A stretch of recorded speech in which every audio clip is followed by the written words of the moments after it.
remember Sunnybrook just being an incredible course. I remember my first round match was against Jim Spagnola. He was medalist. I don't know where I finished because I was playing him, so I must have not done too good in qualifying, but I was playing. And I remember we had the first tee time, and he didn't show up till 5 of 8, and we got on the tee, and everybody knew him, and he was really a good player, and he just hit it so good. But I played really well that match. I remember after 9 holes, I was 2 or 3 under. He was 1 or 2 under. I was 1 up at the turn, and I think I ended up winning 1 up in that match. I don't remember the other matches. I don't know who beat me in the quarters, but I remember Sunnybrook, and I remember playing that match against Jim.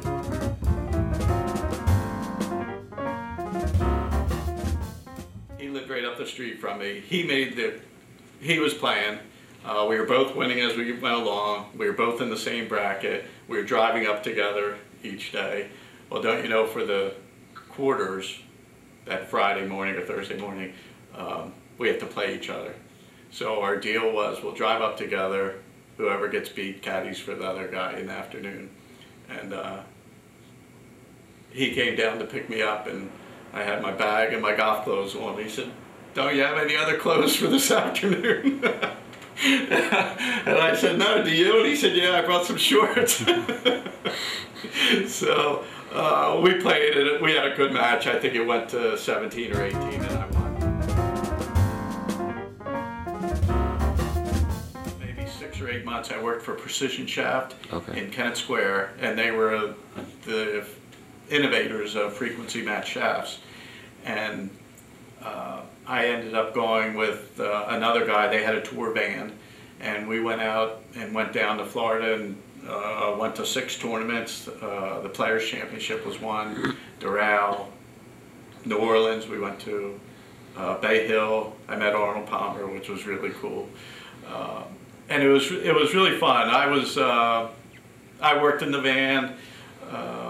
I just put shafts in and grips on, but I got to meet so many great players. Got to dinner with them because we stayed at hotels, and the guy who I went with, Tom, he knew all the players, so he introduced me to a lot of it, and it was really fun. I remember watching the last episode of MASH with Nick Price at a hotel restaurant, and it was really fun.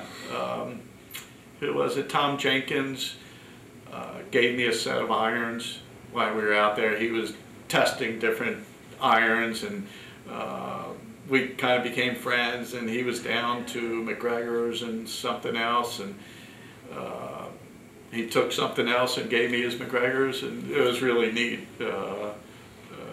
I was proud as could be coming home with it. I had never played in a national tournament, and a friend of mine, his dad, said, "You ought to go play in the Western. You can get in. You won the amateur, so you're exempt into it." So I went, and I flew out to Michigan and got to the course and checked in, and people said, "Well, you're going to be staying with the family, the Nelsons, and they'll be here sometime after dinner, and they'll take you home." And I remember meeting Mr. and Mrs. Nelson. They took me back to their house. They said, "Here's your room." And there was another bag in the room. They had 2 beds in the room. And there's Fred Couples. And he had just been a low amateur in the U.S. Open earlier that year. And that was really neat. And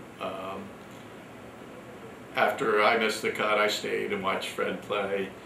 And he was just incredible. He was the most impressive golfer I had ever seen that I remember. I mean, going to the U.S. Open, I remember watching those guys, but I never remember the ball just taking off and screaming through the air like it did when he played.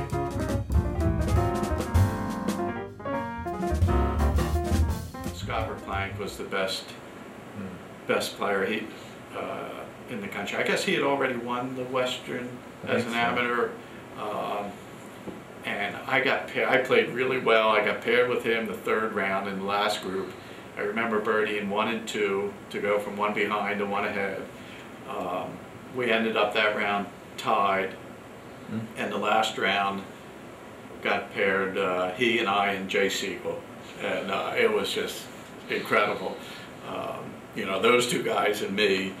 I remember standing on the first tee, and I played a few different golf balls back then, and for about a year or two, I was playing a green pinnacle. Remember the pinnacles that they had that were lime green?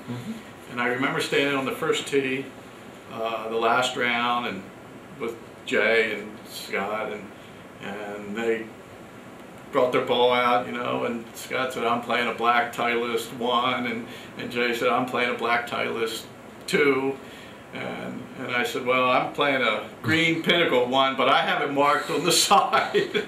And I remember I remember hearing people talking as we were playing that day, you know, like, this guy, he has no chance, look at the ball he's playing. And it was a fun time, and I remember Jay shooting 68, and I think he had started the round 2 back of Scott and I, and he shot 68, I think Verplank shot 71, I shot 73, and but it was neat.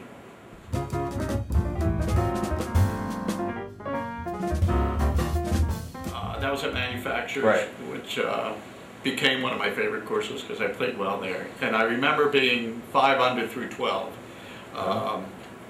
in that playoff. We had 2 groups. We didn't all play together, and I played really well. I had a big lead, being 5 under, and I just brought it home. I think I ended up shooting 2 or 3 under that round and winning by a couple. I don't know how many, but it was really, really fun.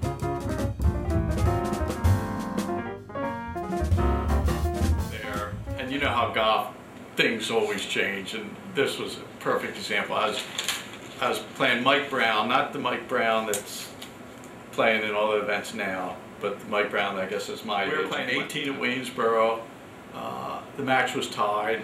He was a Temple guy, I was a Westchester guy, and it was really a hard fought match. And we're playing 18.